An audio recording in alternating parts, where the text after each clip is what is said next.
Something that comes to me very often is the question, I have Mars squaring the moon, or this transit is happening, or I met someone and their Venus is on my Saturn. And the question that often comes is this bad? Is this compatible? Should I worry about this? Is this a good aspect or is this a bad aspect? And it's just something we're so ingrained, we're so conditioned to think of life in these strict dualities of good and bad. Is it going to work out? Is it not going to work out? In a way, our conditioned mind is like a little child looking at the world from a very narrow place and thinking of everything in terms of, will this make me happy? Will this make me sad? And fundamentally, this is the source of our human suffering. The psychology of, I need to know what's going on, because if I don't, I'm either going to lose something or I'm not going to get something I otherwise believe is necessary for my wholeness and fulfillment in life.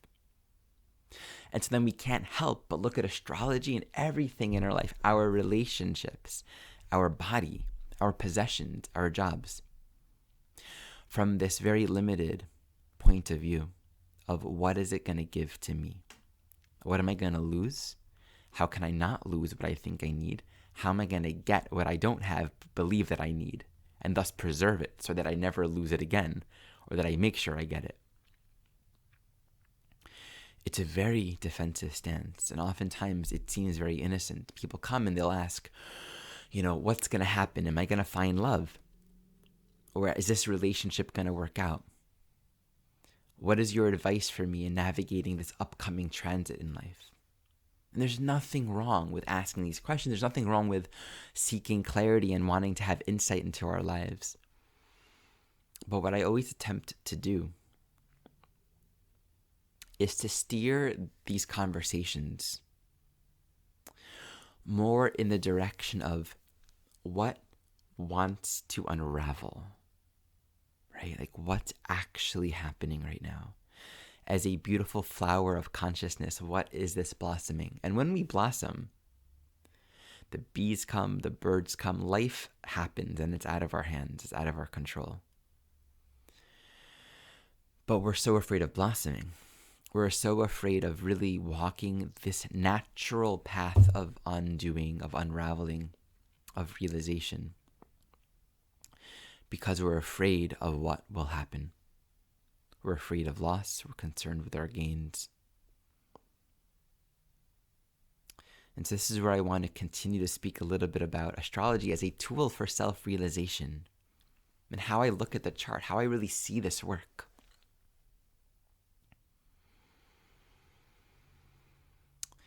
So I'm showing you a snippet of my own chart right now, and this is my own Venus-Pluto conjunction. A conjunction is when two planets are next to each other. So when I was born, Pluto and Venus were in the sky in the same place, really close to each other. And this conjunction, I'll just speak the words. It's a balsamic. It means Venus is moving towards Pluto. And later on, I'll talk more about the phases and the different kinds of ways planets can be in relationship to one another. But for now, just accept that it's a conjunction. They're together, and the unique nature of this conjunction, being balsamic, is one that implies in this lifetime a certain cycle is completing. There is an unraveling happening within my own consciousness as it relates to Venus-Pluto stuff. Venus is relationship, sensuality, procreation, survival, self-esteem, self-worth. And Pluto is the force of evolution. It's death. It's the transmutation of consciousness. So I look at that in my own chart. And again, I'm not going to speak to all the different facets of it. We'll get there later. But I just want to point out, to give a simple example, that through the study of astrology and cycles, I can look at that and have a little bit of an understanding for what is happening. Now, what's happening? This was my chart when I was born. This will be my chart until I die. So this is defining the parameters and the context of something that is unfolding for this whole life. It is a statement for a cycle that is unfolding in this particular episode of this soul journey. One of many, many, many episodes. And so when I see that and I develop knowledge and insight into the nature of this cycle, when I begin to actually understand from within what this cycle is all about, it creates an objective point of discernment and clarity that allows me to step beyond any personal story or construct or idea that I have about my life and this sort of fatalistic notion of things. So Venus-Pluto means there's going to be a lot of relationships and experiences and journeys and learnings and lessons in relationship, but not as an end goal, right? It's an unraveling. So I'm going to be discovering things, picking up lost pieces, having many experiences, but all in this process of awakening. And I would describe this aspect as really the inner marriage, the marriage of the inner lovers within, and how my relationships to the outside and the intimate bonds that I form and the path of discovery that I share with others and significant others in my life will be a reflection of this inner dance that's unfolding, because reality is always one with inside. Like, inside and outside are the same. And astrology teaches us this, right? Because this is an internal process, but the internal is manifesting on the external because there's no separation. That's the cosmic ha-ha here. All the teachers are telling us this.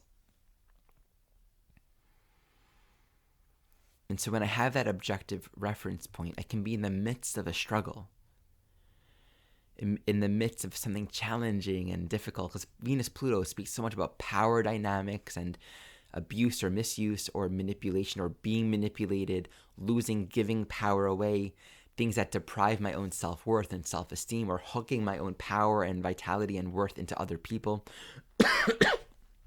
I could be in the midst of all, and it's Libra, Venus in Libra, right? So there's a tendency here.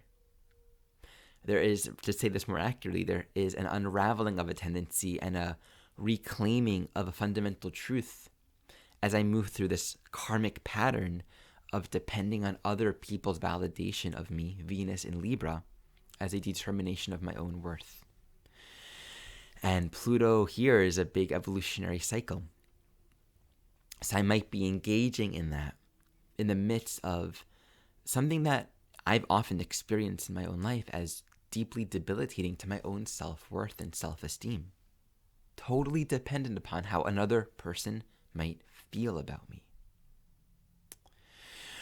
And so I could have this experience and be in all the emotions, and at the same time have this awareness, this observer quality that's looking upon it, that's able to see, okay, this is an unraveling within consciousness. And so astrology as a tool can give me the objective language to objectify my experiences enough so that I can actually step outside them. And it doesn't mean not having them. It doesn't mean not feeling the emotions or moving through the shadow process. It actually helps me to do that. It creates some space from the false immediacy of the content that I'm working with, the person, the situation, the triggers. And it helps me abide more in the context within which all of this is happening, the context of my larger soul journey, the unraveling of my own consciousness. Spiritual awakening, I find, is predominantly an undoing process. We don't have to learn more. It's an unlearning. And it's thus in that way very simple but very complex, because identity has been created to become hooked and very strongly held and attached to particular notions of self, and thus patterns and karmic dynamics that perpetuate. But the chart can really be understood in that way. And if we're learning the chart, that this learning isn't a goal. The learning isn't an end unto itself. Learning helps give us perspective for what we are in fact unlearning, for what we are undoing, for what we are dissolving and letting go. The areas in our life that we are cultivating greater empowerment, sovereignty, and awareness. And if we are blessed enough to be drawn to astrology, if that is a part of our soul program, if we find ourselves gravitating towards that, then I invite you to consider that this interest might be a path, and this is something that only you can know, right? It's like everything that we're interested in, everything that draws us, it's not just superficial.